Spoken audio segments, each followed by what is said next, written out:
안녕하세요. SGO 코리아 강정 팀장입니다. 이번 시간에는 360VR 색 보정하는 과정에 대해서 설명드리겠습니다. 스티칭 작업이 끝나고 나면 색 보정을 하기 위해선 새로운 노드 메뉴를 올리셔야 하는데요. 맨 위에 있는 VR 스티치 메뉴만 선택하시고 그 위에 FX에 있는 컬러 그레이드라는 메뉴를 클릭해서 새로운 노드 명령어를 추가하겠습니다. 클립을 2번 클릭해서 해당 메뉴로 들어가시면 되는데요. 이렇게 컬러 그레이드 2번 클릭하게 되면 색을 보정할 수 있는 인터페이스 메뉴들이 보이는 걸 확인하실 수가 있습니다. 아마 기본적으로는 다 이렇게 닫혀 있을 거고요. 맨 위에부터가 이벨트리라고 해서 레이어의 구조를 한눈에 보기 쉽게 레이어처럼 보이기 쉽게 만들어주는 창이라고 보시면 됩니다. 그래서 오리지널 원본 소스도 볼 수 있고요. 그리고 각각 어떠한 메뉴들이 들어가 있는지도 보실 수가 있는데 제가 컬러 그레이드 작업을 하다가 VR 스티치 메뉴를 다시 한번 수정하고 싶으면 VR 스티치 노드를 한 번만 클릭하시면 됩니다. 그러면 보시는 것처럼 VR 스티치에 대한 메뉴가 다시 나오면서 여기서 여러분들은 다시 한번 VR 스티치에 해당하는 기능들을 수정하실 수가 있어요. 자, 다시 컬러 그레이드로 돌아오고요. 그 다음에 있는 두 번째 아이콘은 스토리보드 아이콘입니다. 즉 세그먼트, 우리가 컷이라고 얘기하는 이 세그먼트 형태로 모든 영상들을 한눈에 보기 쉽게 만들어 놓은 게 이 스토리보드고요. 그 밑에 있는 거는 이제 디스플레이 필터라고 해서 우리가 잘 사용하는 색에 대한 정보를 저장하는 그런 개념이라고 보시면 되는데 저희가 자주 사용할 거는 이벨트리하고 스토리보드가 되겠고요. 그 다음에 반드시 색 보정에 중요한 기능을 하는 스코프를 열어 두셔야 합니다. 스코프의 모양은 보시는 것처럼 이 영상을 계측해서 정확하게 수치를 보여준다 라고 이해하시면 편할 거예요. 그래서 왼쪽에 있는 그림부터 얘가 쭉 스캔을 해서 지금 보시는 것처럼 하얀색이 밝기, RGB가 채널이 어떻게 구조가 되어 있는지를 보여주는 이 스코프를 반드시 열어야 된다고 말씀을 드렸고요. 대부분의 디스플레이는 이 빨간색 안에 있는 채도와 밝기를 표현해 줄 수 있고 그 영역 밖에 있는 거는 그냥 다 화이트로 날려버리기 때문에 최대한 이 영역 안에서 모든 색 보정을 하시는 걸 추천드린다라고 말씀드렸어요. 좋은 디스플레이 같은 경우는 110% 이상까지도 보여주긴 하지만 일반적으로 저희는 100%까지 가장 안정적이라고 보기 때문에 이 라인을 넘어가지 않는 것이 좋다라고 설명을 드렸고요. 벡터 스코프는 다양하게 여러 가지로 정확성을 위해서 4개까지 띄워놓고 작업을 할 수가 있습니다. 하지만 기본적으로 이게 기본적으로 2개로 놓고 작업을 하시고요. 벡터 스코프는 이 영상에 어느 채널이 가장 포화도가 되어 있는 가장 많이 있는지를 보기 위한 스코프고요. 그때 제가 설명드렸던 게 뭐였냐면 이 라인을 설명드렸었어요. 제가 컨트롤 누르고 오른쪽을 클릭했었을 때 오른쪽을 클릭했었을 때 만약에 사람의 피부라고 하면 사람의 피부는 어느 라인에 있는 게 좋다?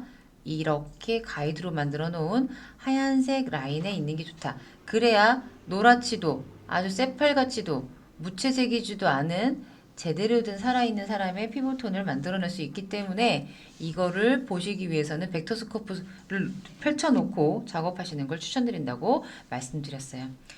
각각에 있는 픽셀의 데이터는 컨트롤 버튼 누른 상태에서 오른쪽을 클릭하게 되면 모든 픽셀의 데이터를 스캔하실 수 있다고 말씀드렸고요.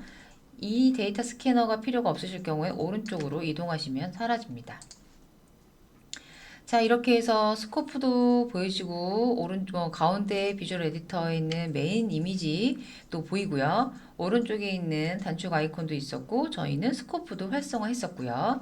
자, 이제는 실질적으로 색 보정에 대한 기능에 대해서 소개를 하려고 하는데 저희가 리프트 감마 게인은 이론적인 걸로 말씀을 드렸어요. 리프트는 블랙 쪽에서 끌어당기지만 화이트도 같이 끌어당기기 때문에 화이트 부분도 같이 어두워진다 라고 이론적인 설명을 드렸고 감마는 리프트와 게인의 포인트가 딱 맞으면 중간 위로 블룩 아래로 블룩 한다고 말씀드렸어요. 즉 블랙이랑 화이트의 기준점은 바꾸지 않고 전반적인 영상을 밝게 하거나 어둡게 할 때 감마를 이용해서 작업하신다라고 말씀을 드렸었어요. 자, 그럼 소프트 클립은 뭐냐면 제가 만약에 게인을 많이 올렸는데 여기 넘쳐 있는 부분만 좀 어둡게 보정할 때 쓰는 메뉴가 소프트 클립이었어요. 소프트 클립은 나머지 중간 톤과 어두운 톤은 꽉 잡아주고 위에 있는 밝은 것만 제가 끌어내려주는 되게 좋은 기능이라고 말씀을 드렸습니다. 왜냐하면 카메라의 소스는 어디로 더 많이 찍고 있다고 말씀드렸냐면 밝은 쪽의 데이터를 훨씬 더 많이 찍을 수 있도록 개발되고 있어요. 블랙 쪽이 아니고 밝은 쪽의 영역. 그래서 우리가 HDR이라는 것도 나오게 됐죠. 카메라가 담을 수 있는 거, 눈이 담을 수 있는 거, 눈이 담을 수 있는 게 훨씬 더 크고요. 카메라가 담을 수 있는 밝기와 색의 데이터가 더 많은데 아쉽게도 디스플레이는 그거보다 아직은 덜 발전이 되고 있어요. 그래서 저희는 다양한 과학적인 함수를 통해서 많이 꾸겨서 담아낼 수 있도록 설계를 하고 있는데 그럼에도 불구하고 밝은 쪽으로 영역이 벗어났다.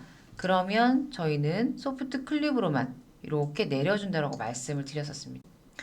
자, 그 다음 우리가 프라이머리에서 작업하는 것 중에 가장 중요하다고 말씀드렸던 게 아마 조명의 컬러, 조명의 빛에 대한 거를 어떻게 조색하느냐에 따른 거를 설명을 한번 드린 적이 있어요. 지금 이 스코프를 보시더라도 모든 채널에서 두드러지게 오버되고 있는 채널이 있습니다. 뭐냐면 파란색이에요. 이 파란색 스코프에서 보시면 RGB가 있는데 모든 채널에서 다 묻어나오는 게 그린톤이 다 묻어나오고 있어요. 아쉽게도 중앙에 놓여져 있는 오브젝트는 뭘 표현하고 있냐면 따뜻한 벽의 그 개나리 색과 우드톤과 레드톤으로 전시를 하고 있는데 아쉽게도 바닥에 있는 컬러들이 상당히 차가운 컬러들이기 때문에 반사광에 의해서 이 중앙에 있는 녀석까지 푸르른 조명빛이 나오고 있어요. 이거는 의도한 게 아니라 조명이 바닥을 밝히고 있는데 바닥에서 올라오는 반사광이 푸르기 때문에 영상이 푸르르게 보이는 거예요. 즉 카메라에 담아주는 영상은 조명이 상당히 큰 역할을 하고 있습니다. 그래서 이럴 경우에는 어떻게 보정을 하라라고 말씀을 드렸냐면 프린터 스텝을 이용해서 과한 색이 나오는 조명의 값을 줄여주자라고 말씀을 드렸어요. 그래서 여기에서는 옵셋은 어두운 것과 밝은 부분이 같이 올라가는 건데 조명은 대부분 밝은 영역을 땅 때리고 반사광을 발산시켜 주기 때문에 이 부분은 어디만 건들면 된다? 개인. 밝은 쪽만 건들면 되겠습니다. 개인으로 건들고요. 이 1단계, 2분의 1단계, 4분의 1단계는 세밀한 정도예요. 1단계가 상당히 변화의 폭이 크고요. 4분의 1단계가 변화의 폭이 작아요. 변화의 폭이 작은 거를 저는 선택을 하고 블루를 좀 내려주겠습니다. 밝은 쪽 좀 내려주시고 저는 레드도 좀 올려줄 거예요. 그래서 중앙에 보여져 있는 레드가 조금 더 부각될 수 있게 보시는 거죠. 온오프를 하면 중앙에 묻어놨던 블루톤을 보시는 것처럼 제가 제거해 준 거를 확인할 수가 있어요. 그리고 뭐 템퍼처 같은 경우는 색 온도예요. 색 온도를 조금 더 붉게 움직이게 되면 제가 프린트 스텝으로 블루를 낮춘 것과 거의 비슷한 느낌으로 오른쪽이 따뜻한 느낌, 왼쪽이 차가운 느낌을 바꿀 수가 있는데 저는 더 좀 레드 쪽으로 바꾸게끔 보정을 해보도록 하겠습니다. 자, 이렇게 해서 중앙에 있는 컬러를 좀 따뜻한 느낌으로 만들어줬고요. 여기에서 저는 프라이머는 조명 이외의 것은 대부분 안 건드려 주셨으면 좋겠다라고 말씀을 드렸어요. 왜? 너무 범위가 크기 때문에 색을 만들어내는 거는 조금 힘들다. 그래서 색을 만들거나 디테일한 작업은 어디서 하는 게 좋다? 밴드라는 메뉴에서 하는 게 좋다.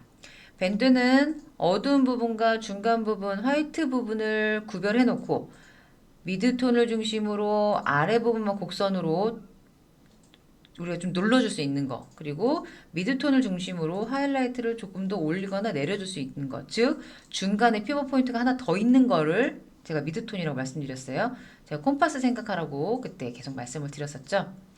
자, 이 상태에서는 뭐 저는 섀도우 쪽을 좀 더 누르고, 왜냐면 블랙을 더 내리게 되면 너무 진해지고 데이터가 없어지기 때문에 전체적으로 입체감을 주기 위해서 어두운 부분을 눌러주고 싶으실 경우에는 이 섀도우 부분을 이렇게 눌러주시고요. 하이라이트 부분을 살려주시는 게 좀 입체적으로 보이는 데는 좋습니다. 자, 혹시 설명을 못 들으셨던 분을 위해서 이 휠이 밝기고요. 가운데 있는 게 컬러라고 보시면 돼요. 채도. 그래서 오른쪽 마우스를 클릭한 상태에서 링을 오른쪽 할 경우 밝아지고 왼쪽으로 하면 어두워진다라고 보시면 됩니다. 저는 이 바닥 쪽에서 올라오는 컬러를 조금 파랗게 바꾸고 싶어요. 영역이 어딘지 어떻게 알죠? 모르시면 찍으시면 돼요. 아, 그러면 얘는 미드, 중간보다는 아래쪽이니까 섀도우를 좀 푸른색으로 바꿀까? 그러면 보이세요? 아래쪽만 파랗게 바뀌는 걸 확인하실 수 있어요.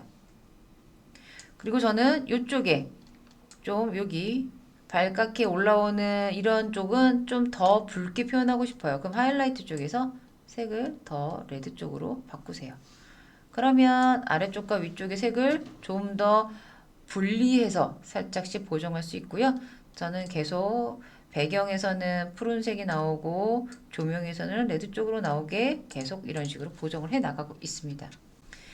근데 일반적인 그 색 보정은 이런 식으로 작업을 하시면 되는데 VR 경우에는 채도를 진하게 만들어주는 것이 HMD에서 화질이 좋은 것처럼 보인다라고 말씀을 드렸어요.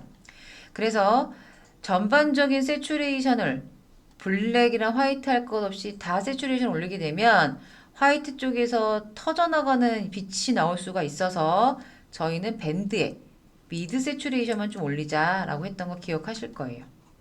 그럼 이렇게 되면 제가 HMD를 끼고 봤었을 때 원본과 제가 색 보정한 것과의 생동감 차이가 상당히 커지는 거를 확인하실 수가 있어요. 이렇게 작업을 하고 난 다음에 저희가 어떤 작업을 또 했었냐면 픽스 메뉴에서 아예 채널별로 더 집중적으로 보정할 수 있었어요.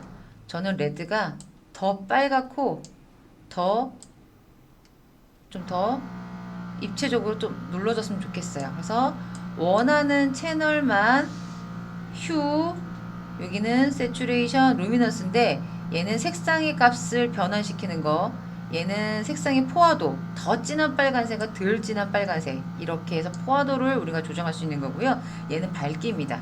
그래서 원하시는 채도와 밝기로 원하시는 포인트 컬러를 보정하실 수가 있죠.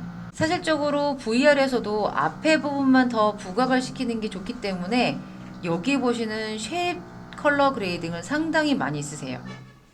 자, 새로운 작업을 할 경우에는 반드시 레이어에서 벡터를 하나 더 추가하십니다. 왜냐하면 벡터1의 데이터를 건들지 않기 위해서거든요.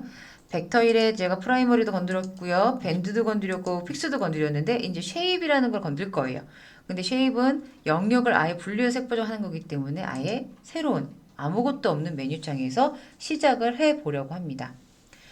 자, 쉐입은 왼쪽에 있는 이 도형 그래프를 가지고 작업하실 수 있어요. 모양을 클릭하시고 선택하신 다음에 화면에 이렇게 그려주세요. 그리면 보시는 것처럼 컨트롤할 수 있는 이런 창들이 보이면서 내가 만들어 놓은 도형도 크기를 줄였다 늘렸다 할 수 있어요. 자, 그리고 중요한 게 마우스 가운데 휠을 누른 상태에서 위로 아래로 당겨주면 지금처럼 영역을 부드럽게 처리할 수 있는 페더의 영역을 만들어 내실 수 있습니다. 그러면 지금 보는 것처럼 영역 그 동그라미 안이라는 영역이 생겼고 동그라미 밖이라는 영역이 생겼어요. 자, 이 상태에서 제가 프라이머리를 가잖아요. 제가 여기에서 가운데 있는 영역을 밝혀보겠습니다. 그리고 여기 아이콘에 보시면 인사이드 그레이드, 아웃사이드 그레이드 메뉴가 있어요. 보시는 것처럼 영역을 선택하실 수가 있는데 한 번 클릭해서 아웃사이드 그레이드를 선택하시고 밖을 어둡게 처리를 하면 보시는 것처럼 안의 영역은 건들지 않고 밖의 영역만 어두워지는 거 확인하실 수가 있어요. 안으로 들어와서 안 밝아지는 게 낫고 밝더라도 이 정도만 좀 밝은 게 나을까? 그리고 밖은 그래 좀 더 진한 게 낫겠다. 훨씬 낫겠다. 안 보고 싶어. 넌 없어졌으면 좋겠어. 그렇게 해서 제가 도형을 만들어서 그래프를 가지고 색 보정을 한 상태에서 VR 모드를 보잖아요. 그러면 지금 보는 것처럼 영상이 보고 싶지 않은 부분들은 좀 어둡게 보일 거고요. 이렇게 밝았던 것들이 어둡게 보이고 안으로 갈수록 이렇게 밝게 보이는 걸 확인하실 수 있습니다. 이게 바로 쉐입 그레이딩이에요. 자, 이렇게 쉐입 그레이딩을 하실 수가 있고요. 그리고 난 다음에 우리가 또 한 가지만 볼 게 뭐가 있냐면 샤픈을 좀 주었던 걸 기억하실 거예요. 그래서 레이어 하나를 더 추가해서 저희가 샤픈을 줄 건데요. 샤픈의 메뉴는 어디 있었어요? 필터라는 메뉴에 있었습니다. 자, 필터에서 샤프를 선택하시고 이 녀석들을 좀 진하게 보일 수 있도록, 선명하게 보일 수 있도록 우리가 보정했던 걸 기억하실 거예요. 자, 이렇게 보정을 할 수가 있는데 저희가 한 4 정도, 3, 4 정도 안 넘었으면 좋겠다고 말씀을 드렸었어요. 네, 그렇게 해서 이렇게 선명하게 보정을 했습니다. 그런데 문제가 있는 게 저희가 색을 보정을 하고 뭐 색도 이쁘게 만든 것 같고 뒤에 배경도 좀 어둡게 돌려서 좀 분리를 시켰는데 조명의 광량이 적다 보니까 이제 들들들 끌어나는 노이즈들이 보입니다. 이거는 조명이 많으면 안 보이는 부분인데 이 영상을 찍었을 때 조명이 어두웠었나 봐요. 그렇기 때문에 지저분한 노이즈들이 이렇게 보이는 걸 확인하실 수가 있습니다. 이 노이즈 지워야 되겠죠? 색 보정의 연장선에 있는 내용이라고 보시면 되겠습니다. 자, 이렇게 노이즈를 제거할 때에는 저희는 다른 메뉴를 사용하겠습니다. 다시 돌아와서 어떤 메뉴를 사용할 거냐면 FX에 보시면 디노이즈라는 메뉴가 있어요. 디노이즈 메뉴를 딱 클릭하시고 디노이즈를 2번 클릭해서 메뉴 창을 불러와 보겠습니다. 그러면 이상하네요. 화면이 다 뭉개져 버렸어요. 왜냐? 이 녀석이 노이즈로 인식하는 구간이 너무 많았기 때문이에요. 노이즈가 너무 많이 사라져서 완전히 뭉개졌어요. 자, 그럴 때는 우리 RGB 채널이라서 알파 채널만 보겠다. 모드예요. 채널 뷰 모드. 나는 알파 채널만 보겠다. 라고 선택을 하시면 지금처럼 블랙 앤 화이트로 영상이 보여요. 미스티카가 화이트로 되어 있는 이미지 전체를 노이즈로 분석을 해버린 겁니다. 그렇게 돼서 노이즈들을 나는 뭉개면 되니까 이 하얀 걸 다 뭉개면 되겠구나. 그래서 아까처럼 포커스가 나간 것처럼 뿌옇게 보였던 건데요. 이 부분을 줄이기 위해서 우리는 어떤 메뉴를 쓰냐면 마스크에 있는 스케일 메뉴를 쓸 겁니다. 스케일 메뉴를 쓰면 지금 보시는 것처럼 진짜 실제로 노이즈로 인식될 수 있는 만큼의 범위를 찾아낼 수가 있어요. 이건 임의적으로 찾아내시는 거예요. 즉 모래알처럼 자글자글자글 해야 진짜 노이즈를 없앨 수가 있는 거예요. 지금 보는 것처럼 이렇게 전체 화면을 하게 되면 불러 먹인 것처럼 포커스가 나가요. 그래서 모래알이 막 흩뿌려져 있는 것처럼 한 요 정도의 값으로 영상을 인식해. 얘만 노이즈야 라고 미스틱한테 알려주는 겁니다. 얘 하얗게 보이는 요 부분만 노이즈야. 그래서 RGB 모드로 다시 돌아오면 다시 이렇게 요 모드로 볼까요?